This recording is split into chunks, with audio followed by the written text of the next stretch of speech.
Fiston Sengiyumva musanzwe muri mu gisata cyo kumenyesha amakuru muri Food for Christ. Food for Christ twumvise Food for Christ twumvike.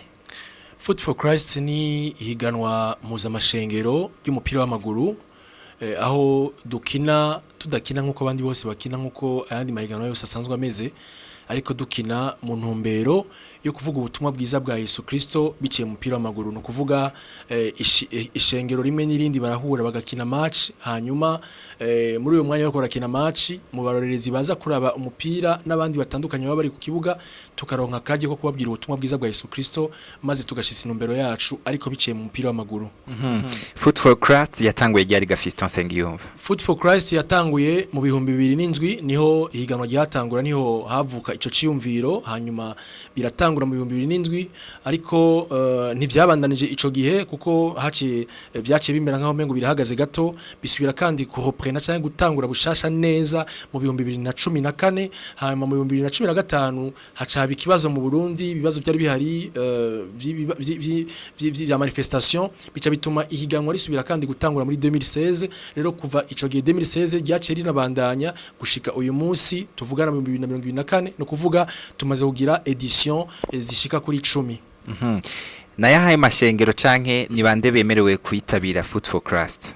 Amashengero yemerewe kwitabira Food for Christ n'amashengero asanzwe yizera Yesu Kristo nk'umwami n'umukiza, kuko uyo Yesu Kristo nyene niwe tuvuga, niwe twamamaza, niwe dushingira inahe, niwe tuja kubwira abandi. Rero amashengero yose yizera Yesu Kristo nk'umwami n'umukiza, nk'umucunguzi, nk'inzira imwe ukuri n'ubugingo budashira, inzira imwe idushikana ku Mana cyangwa idushikana kwa Data.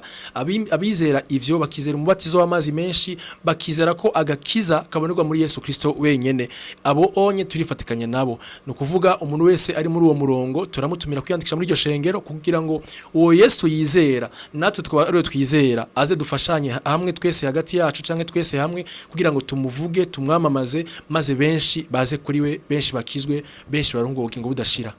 Food for Christ muvuze ko igeze kuri 10e edition. Beg uno mwaka biteguwe gute, izotangura ryari? Uno mwaka biteguwe neza cyane, biko birakurikiranwa n'ababijejwe muri komite isanzwe ikurikirana ico gikorwa ca Food for Christ. Nuko uno mwaka ihiganwa rizotangura icese canke ouverture officielle izoba le 21 tariki 21 z'uku kwezi kwindwi turimo, izoba ari kuri uyu munsi w'Imana, aho urukino rwa mbere ruzohuza Sechep, Eglise ya Sechep hamwe na Eglise ya Emmanuel Sororezo ku munsi w'Imana. No kuvuga igihe cy'isayicenda ku munsi w'Imana itariki 21 z'ukwezi kwindwi niho match ya mbere yugurura ihiganwa izotangura, bikaba bizobera ku kibuga ca Campus Mutanga aho benshi bita ngo kuri Université mu Nyakabiga. Mwiteze iki none mu mwimbu wuno mwaka canke mu nkino zigiye kuba muri Food for Christ 10e edition?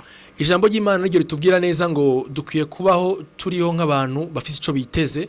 Buri mwaka dutegura rino higanwa twama turitegura dufise ico twiteze gihambaye gusumba ibindi vyose, no kuganya imishaha canke kuronka imishaha myinshi iza kuri Kristo Yesu. Nkuko rero vyamye biri mu myaka yose yaheze, none mwaka nico cifuzo cacu gikuru, ni naco cifuzo nyamukuru cadutumye dutunganya rino higanwa. Twifuza yuko haza abantu benshi, twiteze ko tuzokwitabwa n'abantu benshi baza kurorera izo nkino, hama muri uko kutwita bari benshi turonke natwe akaryo ko kubabwira ubutumwa bwiza bwa Yesu Kristo, maze bakizwe, maze bahinduke. Ico nico cifuzo cacu, ni naco twiteze, ni naco turiko turasengera, ni naco twumva yuko vy'ukuri twifuza kuzobona, twifuza kuzotambukiramwo. Akamo ngoshora gutera bataratahura Food for Christ muri rusangi? Twotumira abarongozi b'amashengero, hari abarongozi b'amashengero benshi duha ubutumire, ariko ugasanga imwe mu ntambamyi zituma batitaba ayo higanwa ryacu ari amakenga baba bafise kubijana n'iryo higanwa, kubera ko murazi hari amashengero menshi usanga ibintu vyose bijanye n'inkino vy'umupira w'amaguru usanga batabitahura kuko bazi yuko ivyo bitari vy'abizera, ariko ari vy'abantu b'abapagani canke abantu badasenga. Ariko twashaka gutumira abarongozi n'amashengero yuko iri higanwa ntiritumbereye kugwanya Imana ahubwo ritumbereye gutuma benshi bakizwa benshi bakurikira Kristo. Rero turabatumiye kugira ngo igihe cyose tubatumira mu makete tubaha inyandiko n'amapibisite tutanga hirya no hino baze nabo nyene bitabe biyandikishe ku bwinshi baza ari benshi kugira ngo twese hamwe nk'abizera Yesu Kristo mwami n'umukiza dukorere hamwe dukorere muri uwo mutima umwe kugira ngo duhindure benshi. Rero ndateye akamo abapastori abayobozi b'amashengero n'abandi batandukanye baba bari